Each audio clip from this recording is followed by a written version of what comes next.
예수님께서는 예루살렘에 입성하셨습니다. 이제 예수님은 이 땅에서의 마지막 한 주간을 보내시는데, 예루살렘에 입성하신 예수님께서 가장 먼저 하신 일이 무엇일까? 여러분, 그게 뭐죠? 그게 오늘 본문의 말씀이에요. 그것은 예수님께서 성전에 들어가신 일입니다.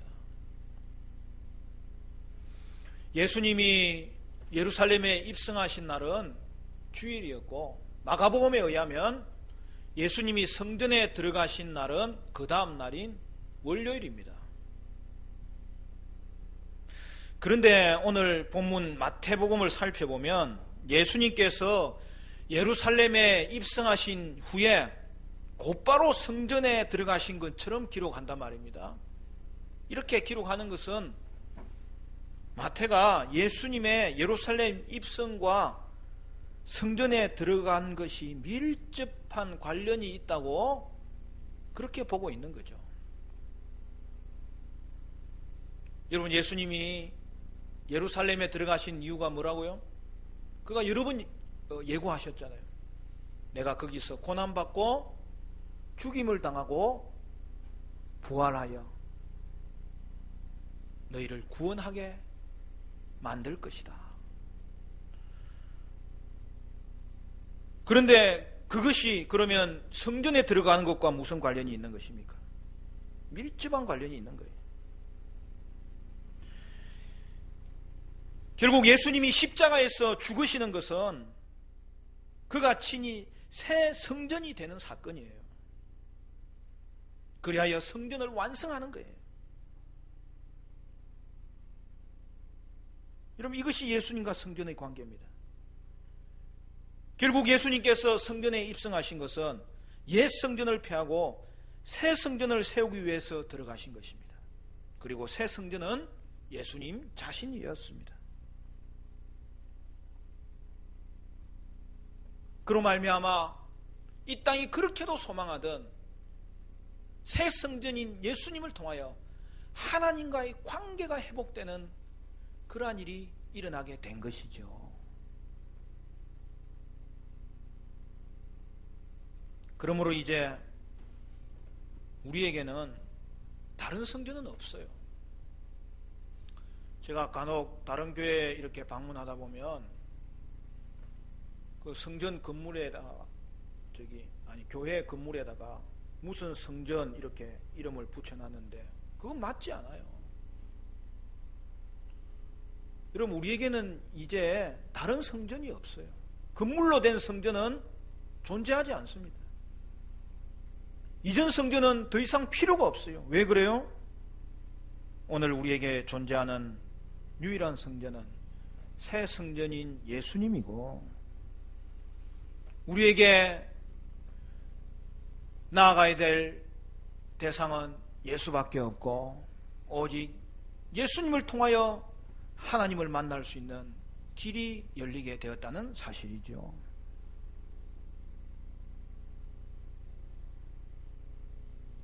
이제 우리는 새 성전이신 예수님을 통하여 하나님을 만나고 하나님과의 관계가 회복되고 하나님과 교제할 수 있고 하나님을 마음껏 예배할 수 있게 되었다는 사실이죠.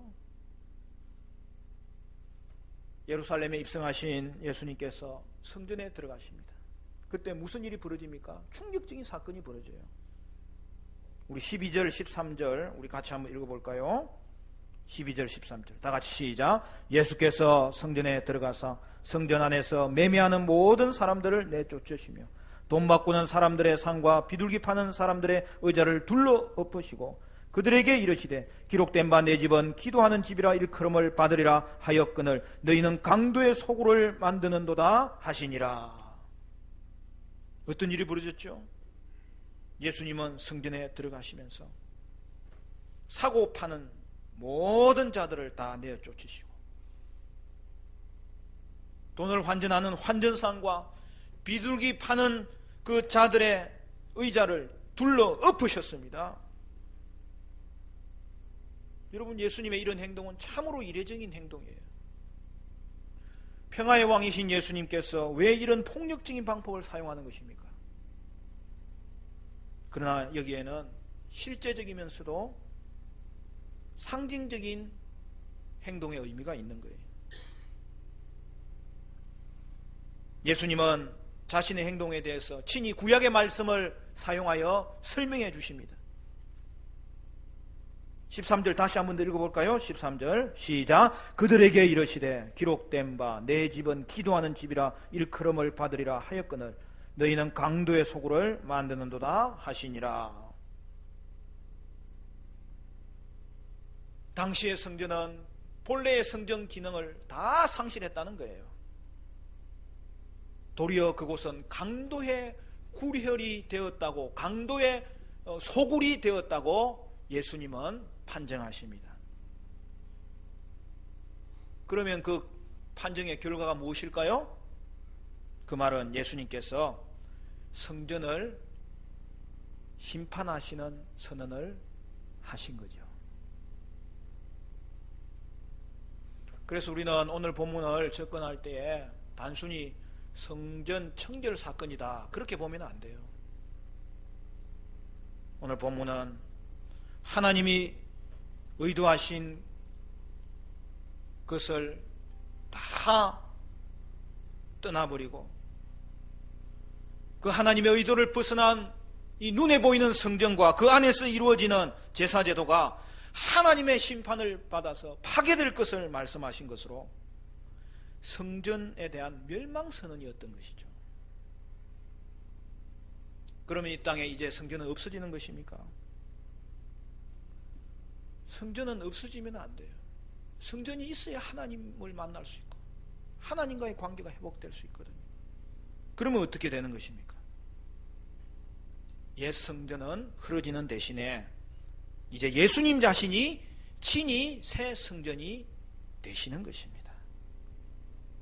그리하여 성전이 꿈꾸었던 그 궁극적인 목표가 이루어지는데 새 성전인 예수님을 통하여 성전이 완성됨으로 말미암아 하나님과의 관계가 회복되는 것을 말씀하고 있습니다. 여러분, 구약에는 1년에 한 번 대속죄일에 대제사장만이 지성소에 제물을 들고 들어갈 수 있었고 거기서 속죄함으로 말미암아 이스라엘의 죄가 다 사해지도록 하나님이 하셨어요. 여러분, 제사장이 지성소에 들어갈 때 그 제사장의 옷 가장자리 술에는 방울이 달려져 있고요. 그리고 그 제사장의 발은 줄로 묶여져서 들어갑니다. 왜 그렇게 하는 것입니까? 죄인은 하나님 앞에 설 수 없기 때문에 그래요. 줄은 왜 묶어 놓는 거예요? 하나님이 정하신 방식이 아니면 그가 죽임을 당할 수 있기 때문에 끌어내기 위해서 묶고 들어가는 거예요. 그런데 우리 예수님께서 십자가를 지실 때에 성전의 휘장이 위에서부터 아래로 완전히 찢어지면서 지성소가 열리게 된 거예요. 그로 말미암아 이제 우리는 예수님이 열어놓으신 길을 따라서 얼마든지 언제든지 하나님께 나아갈 수 있게 된 것입니다. 하나님과 우리 사이에 막힌 담이 다 허물어져 버린 것이죠. 그것을 히브리서 6장 19절에는 이렇게 말씀합니다. 우리가 이 소망을 가지고 있는 것은 영혼의 닷 같아서 튼튼하고 견고하여 휘장 안에 들어가나니 그리로 앞서가신 예수께서 멜기세덱의 반차를 따라 영원히 대제사장이 되어 우리를 위하여 들어가셨느니라. 여기에 뭐라고 되어 있습니까? 이제 우리가 휘장 안으로 들어간다는 거예요. 저는 이 말씀 들을 때마다 볼 때마다 너무나 가슴이 뛰어요. 여러분, 이제 성도의 거처가 어디라는 것입니까? 우리는 휘장을 지나 담대히 지성소로 들어간 자로서 여러분, 성도는 이제 지성소 안에 있는 거예요. 예수 안에 있는 우리는 언제나 하나님께 나아갈 수 있고, 우리는 성전에 들어가는 정도가 아니라 이제 우리는 하나님과 함께 거하는 것이고 지성소 안에 사는 것입니다. 여러분, 성전은 궁극적으로 천국을 묘사하는 거예요. 그리고 성전의 지성소가 무슨 뜻입니까? 천국을 의미하는 거예요.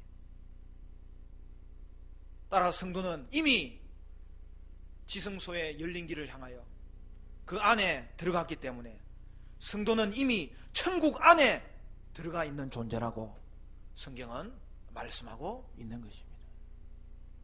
사랑하는 성도 여러분,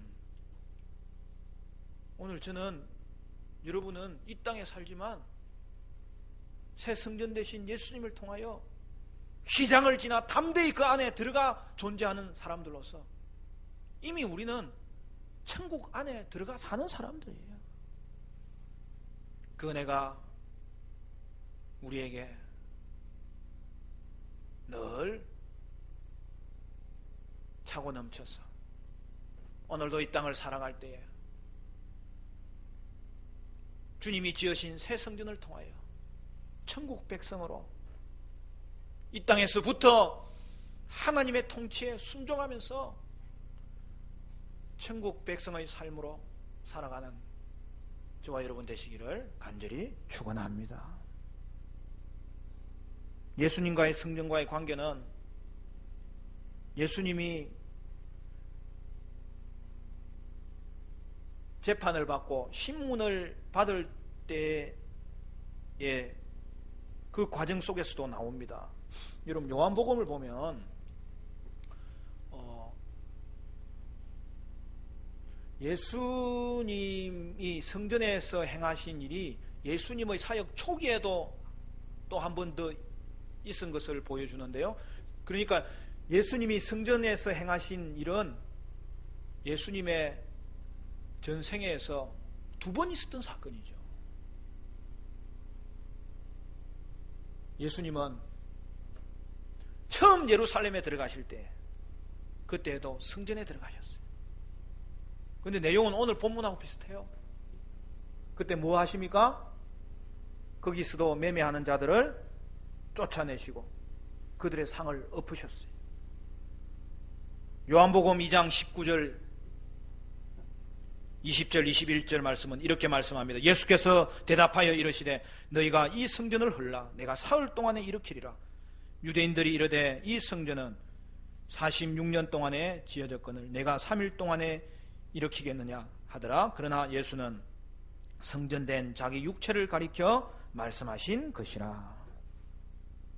여기서 예수님은 자신의 성전 행동이 무엇을 의미하는지 보다 더 명확하게 말씀하셨어요. 뭐라고 되어 있죠?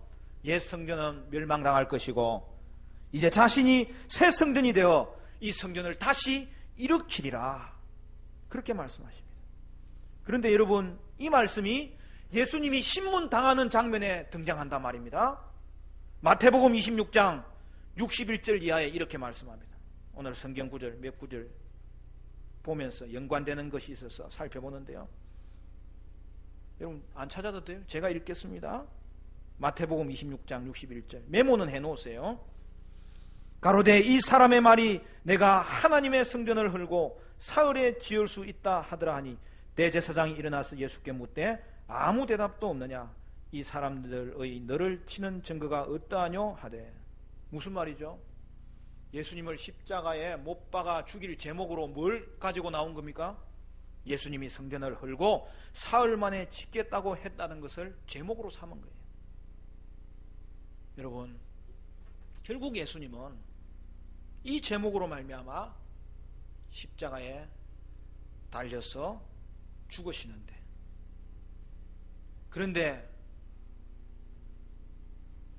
그들은 그것을 제목으로 삼으셨지만 예수님은 그 일을 위해서 오셨기 때문에 그 십자가를 통하여서 새 성전이 되셨고 그 십자가를 통하여 저와 여러분을 새 성전에 들어오도록 구원하신 것입니다.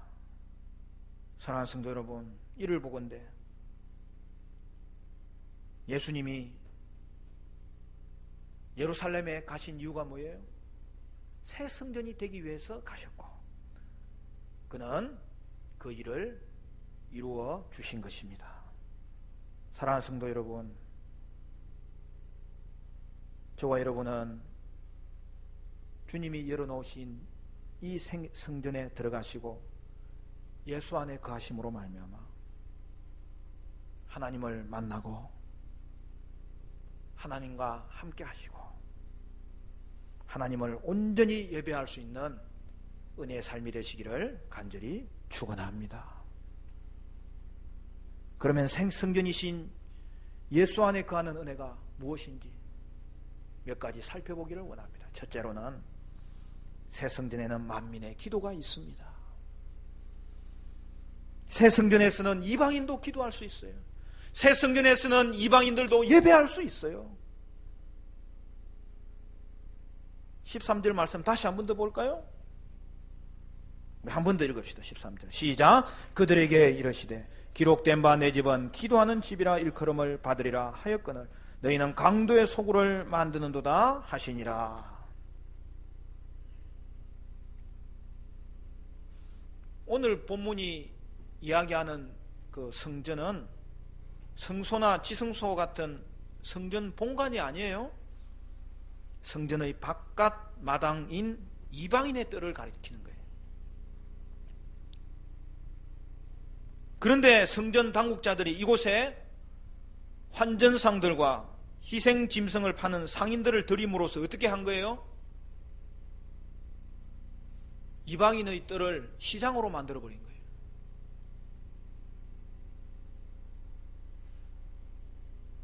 그런데 사실 여러분, 이곳에 환전하는 곳을 열고 또 제사 드릴 짐승을 판매하는 것은 어떻게 보면 먼 곳에서 온 순례자들에게 편의를 제공하는 것일 수 있습니다. 그렇지 않습니까?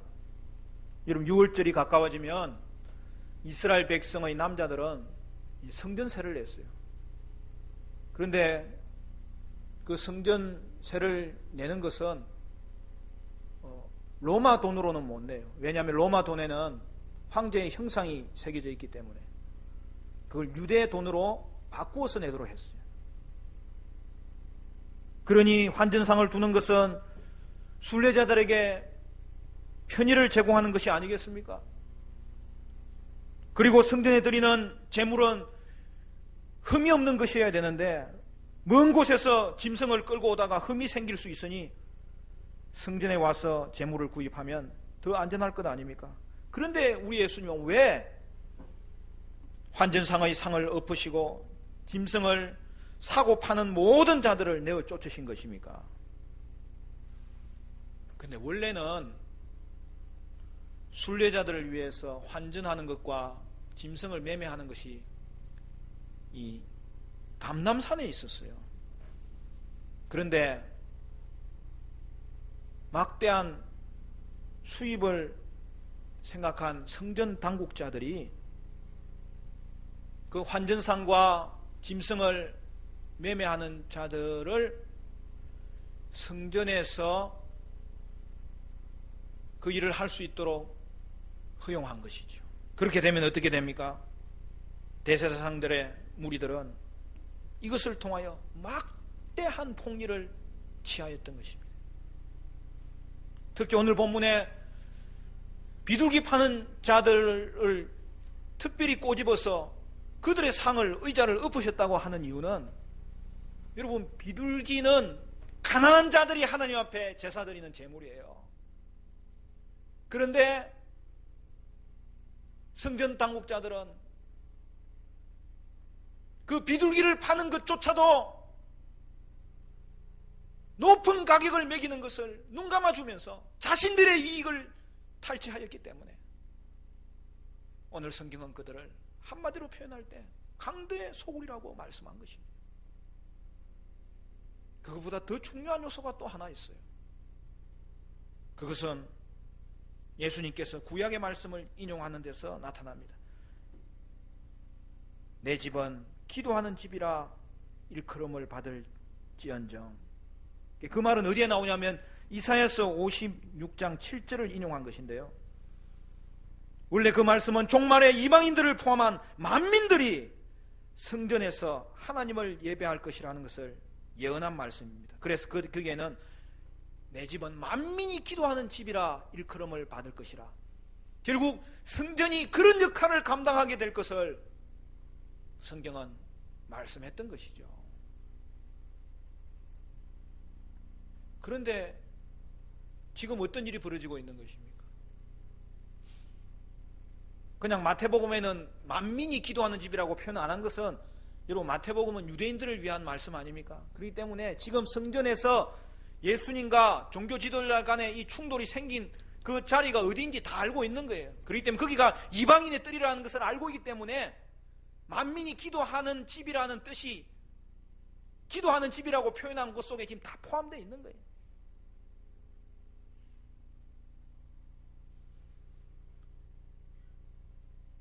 종교 지도자들은 자신들의 이권을 위하여 이방인들이 예배하는 그 귀퉁이 처소마저 시장으로 만들어 버렸습니다. 따라서 이방인의 뜰이 시장으로 변함으로 말미암아 더 이상 그곳은 이방인들이 와서 조용히 기도할 수도 없고 예배할 수도 없고, 그곳은 종교 지도자들의 이권과 소원만이 가득한 그러한 시장이 되어버렸던 것입니다. 따라서 예수님은 한 말씀을 더 인용하여 붙이는 것이죠. 구약의 또 다른 말씀, 예레미야 7장 11절을 인용하면서 진정으로 강도는 누구냐? 하나님의 뜻을 저버리는 자, 하나님의 말씀을 도둑질하는 자, 탐욕이 우상이 된 곳, 그곳이 강도이기 때문에 예수님은 하나님의 뜻을 저버리고 탐욕이 우상이 된 성전에 대하여 강도의 소굴이라고 선언하시고 그곳에서 성전의 심판을 선언하셨던 것입니다. 그럼에도 불구하고 여러분, 이 두 가지 말씀에는 심판의 선언이 담겨져 있지만 소망의 선언도 담겨져 있는 것이죠. 왜 그렇습니까? 예수님으로 말미암는 새 성전이 완성되면 원래 성전이 하지 못했던, 그리고 원래 성전을 통하여 바라봤던 그 열매가 맺혀지는데, 그게 뭐예요? 이방인들이 새 성전에는 부름을 받을 수 있고, 새 성전이신 예수님으로 말미암아 그들이 구원받을 수 있고, 그들도 하나님의 백성이 될 수 있고, 그들도 하나님 앞에 기도할 수 있는 길이 열린다는 것을 소망으로 보여주었던 것이죠. 사랑하는 성도 여러분, 오늘 저와 여러분이 그 만민에게 속했던 자들 아닙니까? 새 성전이신 예수님을 통하여 바로 만민 안에 우리를 속하게 하신 것이 하나님의 은혜고, 그 은혜로 오늘도 저와 여러분이 하나님 앞에 담대히 나가며 예배할 수 있는 이 자리에 부름을 받게 되었는데, 사랑하는 성도 여러분, 우리가 오늘도 하나님께 마음껏 기도할 수 있는 새 성전의 은혜를 받은 것으로 인하여 하나님께 감사하시기를 바라고, 하나님께 찬송하시기를 바라고, 그 은혜를 기억하시는 저와 여러분 되시기를 간절히 축원합니다. 두 번째, 새 성전에는 온전한 치유가 있어요. 여러분, 14절 말씀을 보세요. 맹인과 전원자들이 성전에서 예수께 나오매 고쳐주시니. 예수님의 충격적인 행동과 선언 이후에 예수님께서 성전에서 행한 일을 성경은 보고하고 있습니다. 그것이 뭐예요? 성전에서 맹인들과 전원자들을 고쳐주신 것을 볼 수 있습니다. 여러분, 구약의 전통에서는 병든 자, 전원 자, 불구자는 성전에 들어갈 수가 없어요. 왜 그래요? 구약에서는 병들고 불구가 된 것을 범죄한 것에 대한 하나님의 그 심판의 일종으로 보았기 때문입니다. 그런데 지금 무슨 일이 벌어지고 있어요? 예수님은 새 성전을 만드시는 분으로서 맹인들과 전원자들을 영접하여 주셨을 뿐만 아니라 저들을 고쳐주셨다는 사실이죠. 결국 여기서 강조되는 것은 죄 문제입니다. 죄 문제를 해결받고 하나님을 예배할 수 있는 것은 성전에 동물 제사를 가지고서는 불완전했던 것인데 그것은 이제 예수님 자신을 통하여서 이루어진다는 것을 말씀하고 있는 것이죠. 사랑하는 성도 여러분, 예수 안에서만이 우리의 죄가 온전한 치유를 받습니다. 그리고 죄의 치유를 통하여서만이 저와 여러분은 온전히 회복되는 그러한 인생과 온전히 회복되는 삶을 맞이하게 되는 것이죠. 사랑하는 성도 여러분, 그것이 오늘도 새 성전인 예수 앞에 나와서 예배하는 자들에게 주어진 은혜요, 새 성전이신 예수님 안에 거하기를 사모할 때마다 깨닫게 되는 축복이 아니겠습니까? 사랑하는 성도 여러분, 저와 여러분은 예수 안에서만 있는 이 온전한 회복을 경험할 수 있기를 바라고, 그로 말미암아 영육간의 강건함으로 특별히 우리 마음속에 이제는 예수님께서 통치하심으로 저와 여러분의 인생이 지금도 회복되었고 갈수록 회복되는 은혜의 삶이 되시기를 간절히 소원합니다. 마지막으로 새 성전에는 어린아이들의 찬양이 있습니다. 오늘 15절부터 마지막 부분에 성전에서 일어난 일들을 성경이 기록하는 내용이 있죠. 우리 15절부터 우리 같이 한번 읽을까요? 다 같이 시작. 대제사장들과 서기관들이 예수께서 하시는 이상한 일과 또 성전에서 소리질러 호산나 다윗의 자손이여 하는 어린아이들을 보고 노하여 예수께 말하되 그들이 하는 말을 듣느냐? 예수께서 이르시되 그렇다. 어린 아기와 젖먹이는 들의 입에서 나오는 찬미를 온전하게 하셨나이다 함을 너희가 읽어본 일이 없느냐 하시고 그들을 떠나 성 밖으로 베다니에 가서 거기서 유하시니라. 여러분, 예수님께서 성전에서 행하신 일로 말미암아 가장 큰 충격을 받은 자들은 누굴까요? 대제사장이죠. 대제사장의 권위를 순식간에 무너뜨려 버린 거예요. 그리고 그것을 무너뜨릴 권위는 예수님에게 있다는 것을 보여준 것이죠. 그래서 여러분, 이 충격적인 성전 행동에 대해서 사람들의 반응이 무엇입니까?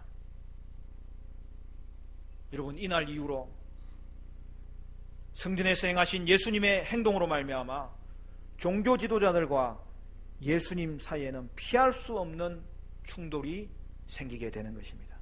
그럼에도 불구하고 이날 이 사건이 벌어진 데 대한 또 다른 반응을 하는 자들이 있었어요. 그게 누구예요? 예수님을 향하여 어린이들이 찬송하였던 것입니다.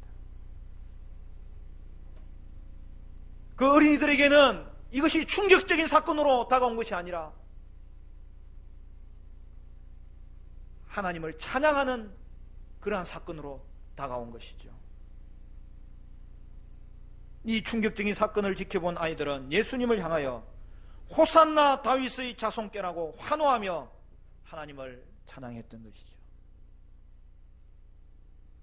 예수님이 예루살렘에 입성할 때에 그 예수님을 바라보면서 메시아가 오셨다는 것을 생각하고 그 예수님을 향하여 환호를 질렀던 그 호산나 다윗의 자손이여 했던 그 찬송이 성전 사건으로 말미암아서는 이제는 잦아들어 버렸을 때예요. 그러나 거기에 예수님의 입성의 찬송을 동일하게 외쳤던 자들은 누구냐? 어린 아이들이었다는 거예요. 우리는 이것을 생각할 때 예수님이 이미 마태복음 11장에 말씀하셨던 내용을 기억할 수 있습니다. 마태복음 11장 25절 말씀에 그때에 예수께서 대답하여 이르시되 천지의 주제이신 아버지여 이것을 지혜롭고 슬기 있는 자들에게는 숨기시고 어린아이들에게는 나타내심을 감사하나이다. 성전 예배를 주관하고 그 일에 책임을 맡겨준 대제사장들과 그 의미를 가르치는 서기관들은 예수님을 알아보지 못하고 도리어 예수님을 대적하고 예수님께 화를 내면서 대적하였지만 오히려 어린아이들은 예수님을 알아보고 환호하고 그 예수님을 찬송하였던 것입니다. 왜 그럴까요?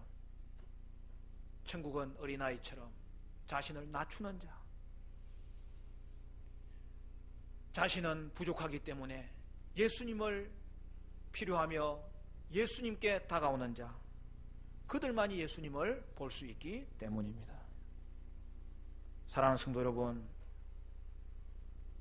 저와 여러분은 우리의 자신의 연약함과 죄인됨과 우리는 낮아질 수밖에 없는 자인 것을 알아서 새 성전이신 예수님 앞에 나왔고 그 안에 거함으로 주님을 찬양하는 자들이 되었습니다.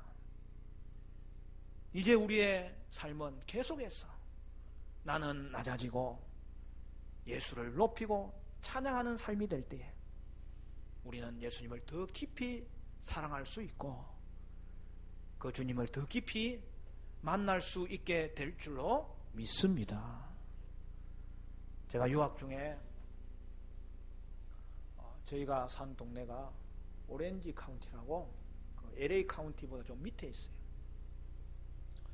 근데 제가 사는 동네에 멀지 않은 곳에 남가주 사랑의 교회가 있었어요. 그래서 제가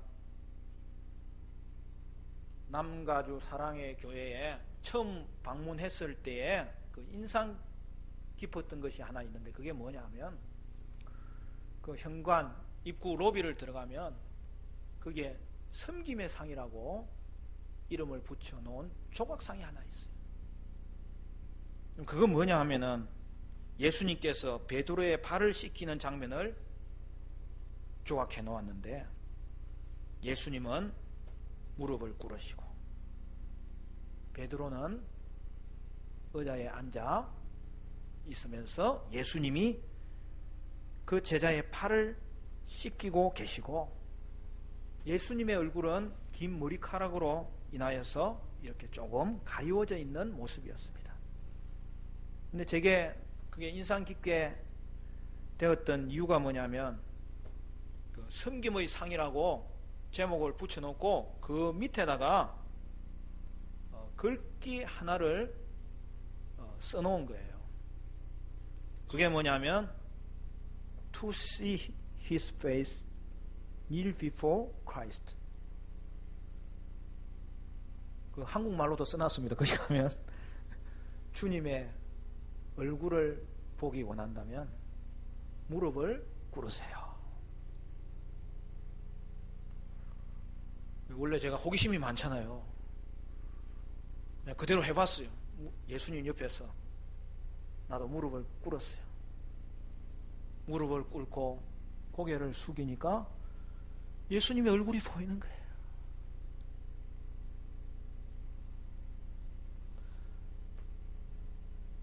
지나가면서 성경에 있는 내용이니까 그 작품이 참 멋있어 보였어요. 그런데 그때에는 예수님의 뒷모습밖에 보이지 않았어요. 그러나 그 써있는 대로 나도 예수님처럼 무릎을 꿇고 예수님처럼 이렇게 그 발을 씻는 자세를 이렇게 취해보니까 바로 내 옆에 예수님이 보였어요. 그걸 조각해 놓은 사람이 그걸 조각을 잘했는지 잘못했는지 내가 유심하게 살펴보지도 않았어요. 그런데 그 예수님의 얼굴이 보이는 게 얼마나 내가 감사하고 은혜가 되는지. 주님, 저도 예수님처럼 살게 해주세요. 예수님처럼 낮아지게 해주세요. 내가 예수님께 다가간 것도 말할 수 없는 죄인으로 얼굴 들 수 없어서 주님 앞에 나갔을 때 주님이 나를 품어주셨는데, 나의 죄를 다 씻어주셨는데, 주님, 내가 요즘 잊고 지냈어요. 저는 그 옆에 무릎 꿇고 감사하며 기도했어요. 하나님, 내가 주님 앞에 나온 것도 나를 낮추셔서 주님 앞에 오게 하셨사오니 내 평생에 무릎 꿇고 예수님처럼 낮아지며 살게 하심으로 말미암아 계속 주님 얼굴 보면서 살게 해주시고 더 예수님 사랑하며 살게 해주세요. 사랑하는 성도 여러분, 오늘 저와 여러분은 새 생명 주시는 그 새 성전이신 예수님 안에 거하심으로 말미암아 하나님을 만났습니다. 계속적으로 저와 여러분은 새 성전이신 예수님 안에 거하시기를 바라고, 하나님 계속 만나시기를 바라고, 하나님과의 관계가 회복된 것을 누리시기를 바라고, 그 주님과 교제하시기를 바라고, 더 나아가서 예수님처럼 낮아지는 가운데 그 예수님 깊이 사랑하는 우리 모든 성도들이 되었으면 참 좋겠습니다. 그 은혜가 우리 가운데 있게 되시기를 간절히 축원합니다.